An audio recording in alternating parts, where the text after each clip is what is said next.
आज Doubtnut app download करें। Doubtnut पर अपने सभी गणित, रसायन विज्ञान, भौतिक विज्ञान और जीव विज्ञान के डाउट्स का करो सफाया। बस प्रश्न की फोटो खींचो, एक ही प्रश्न को क्रॉप करो और तुरंत वीडियो सोल्यूशन पाओ। अभी डाउनलोड करें। हेलो स्टूडेंट्स, प्रश्न है एक रोग के प्रभावी उपचार के लिए। तो स्टूडेंट हमारे पास ऑप्शन दिया हुआ है। ऑप्शन ए है स्टूडेंट, उसका आरंभिक अवस्था में निदान आवश्यक है लेकिन उसकी पैथोफिजियोलॉजी को समझना आवश्यक नहीं है। तो स्टूडेंट हम सबसे पहले समझ लेते हैं आरंभिक अवस्था में निदान जो है ये क्यों आवश्यक है। स्टूडेंट समझ लेते हैं इसे। तो हम लिखते हैं सबसे पहले रोग के प्रभावशाली उपचार के लिए। तो स्टूडेंट लिख लेते हैं रोग के प्रभावी उपचार के लिए स्टूडेंट क्या क्या किया जा सकता है। तो लिख लेते हैं प्रभावी उपचार या इफेक्टिव ट्रीटमेंट के लिए क्या क्या कर सकते हैं उपचार के लिए। तो स्टूडेंट रोग का यदि एक प्रभावी उपचार करना है स्टूडेंट, उसे अच्छे तरीके से क्योर करना है, रोग से मुक्ति पानी है, तो सबसे पहला स्टूडेंट मुख्य जो बात है उसकी ध्यान रखने वाली ये होगी कि उसका स्टूडेंट आरंभिक अवस्था में पता लगाया जाना चाहिए। अर्थात हम कह सकते हैं आरंभिक अवस्था में निदान जो है स्टूडेंट उसका हो जाना चाहिए। तो यहाँ मैं लिख लेता हूं आरंभिक अवस्था में स्टूडेंट, आरंभिक अवस्था में निदान, आरंभिक अवस्था में निदान। अब निदान से क्या तात्पर्य स्टूडेंट्स कि आरंभिक अवस्था में रोग को आरंभिक अवस्था में पहचाना जाना चाहिए। तो लिख सकते हैं रोग को प्रारंभ में ही स्टूडेंट, स्टार्टिंग में ही जब उसकी स्टूडेंट संख्या जो है क्या है, अब जो रोग किसी सूक्ष्म जीव की वजह से हो रहा है स्टूडेंट, उसकी प्रारंभ में क्या होगी, सूक्ष्म जीव की मात्रा हमारे शरीर में कम होती है, जिससे कि उसको खत्म करना स्टूडेंट, रोग को जड़ से समाप्त करना आसान हो जाता है। तो रोग को प्रारंभ में पहचानना स्टूडेंट, पहचानना आवश्यक है। तो लिख लेते हैं पहचानना आवश्यक है स्टूडेंट्स, जिससे कि क्या किया जा सकता है, प्रभावी उपचार किया जा सकता है और आरंभ में ही स्टूडेंट उन सूक्ष्म जीवों को रोका जा सकता है।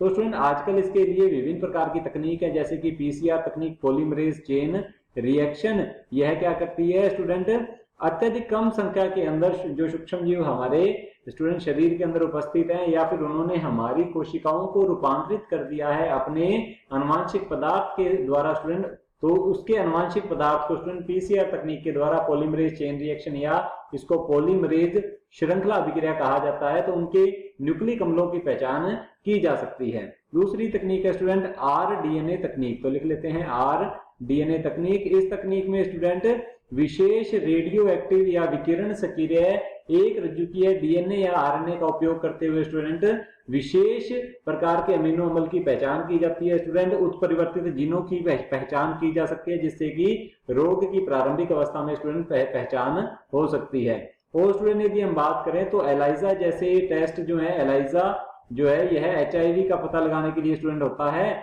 तो एलाइजा एंजाइम लिंक्ड इम्यूनोसोर्बेंट ऐसे, इसका जो मुख्य सिद्धांत है कार्य करने का ये होता है स्टूडेंट प्रतिजन प्रतिरक्षा अनुक्रिया के आधार पर यह कार्य करता है। तो स्टूडेंट इन तकनीक की सहायता से क्या किया जा सकता है, स्टार्टिंग में ही आरंभिक अवस्था में स्टूडेंट रोग को पहचाना जा सकता है।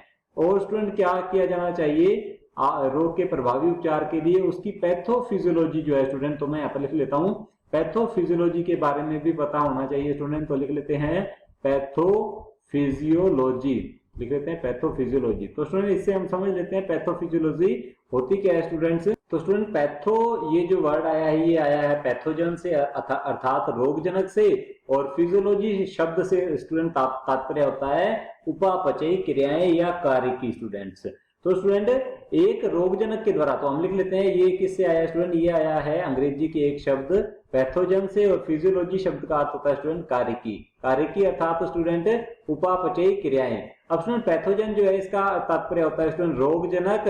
अब इससे क्या तात्पर्य होगा पैथोफिजियोलॉजी से स्टूडेंट, रोगजनक जो है हमारी उपापचयी क्रियाओं को किस प्रकार से प्रभावित करता है, कैसे वह रोग उत्पन्न कर रहा है, तो इसका भी हमें पता होना चाहिए, जिससे कि स्टूडेंट क्या किया जा सकता है, कौन सा जो ऑर्गन है या फिर अंग है वह रोगजनक हमारे किस अंग को स्टूडेंट क्या कर रहा है, किस अंग को प्रभावित कर रहा है, कौन सी उपापचयी क्रियाओं को प्रभावित कर रहा है। यदि यह हमें पता होगा तो स्टूडेंट क्या किया जा सकता है कि विशेष प्रकार की दवाओं के द्वारा, उचित दवाओं के द्वारा स्टूडेंट उसका सटीक इलाज किया जा सकता है। तो स्टूडेंट पैथोफिजियोलॉजी का भी स्टूडेंट पता होना चाहिए, इसे भी समझना आवश्यक है रोग के प्रभावी उपचार के लिए। तो स्टूडेंट देख लेते हैं ऑप्शन ए दिया हुआ है, उसका आरंभिक अवस्था में निदान आवश्यक है लेकिन उसकी पैथोफिजियोलॉजी को समझना आवश्यक नहीं है। तो स्टूडेंट बिल्कुल गलत है।